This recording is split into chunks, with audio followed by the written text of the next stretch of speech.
Serial कथा अनकही में फाइनली तेजी आंटी को पता चल गया है कि वियान ने पैसों के बदले कथा के साथ एक रात बिताई थी और उसके बाद ही वियान ने कथा को 1 करोड़ रुपए दिए थे, जिसकी वजह से कथा के बेटे का इलाज हो पाया।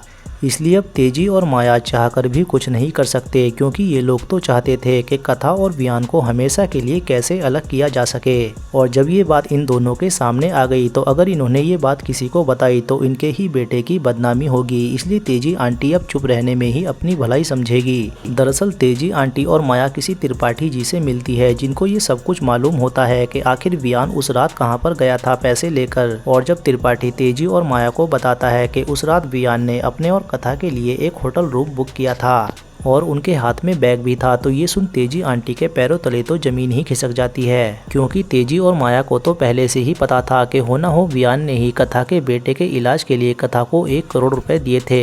लेकिन इन लोगों को ये बिल्कुल अंदाजा नहीं था कि वियान ने आखिर किस शर्त पर कथा को 1 करोड़ रुपए दिए थे। इसलिए ही अब इन दोनों को कथा और वियान का साथ देना होगा, वरना वियान की बहुत ज्यादा बदनामी हो जाएगी और उसकी कंपनी के शेयर भी गिर जाएंगे। वहीं ये बात एहसन को भी पता चल गई है कि माया और तेजी आंटी कथा और वियान को एक नहीं होने देना चाहते, इसलिए ही वो ये सब कुछ सबूत निकाल रहे हैं, जिसके बाद एहसन ये सब वियान को भी बता देगा। लेकिन देखना तो ये होगा क्या वियान ये सब जानकर तेजी आंटी और माया से नफरत करेगा या नहीं। आपको क्या लगता है कमेंट में जरूर बताएं। तो आज के लिए इतना ही, मिलते हैं नेक्स्ट वीडियो में, तब तक के लिए बाय बाय, टेक केयर।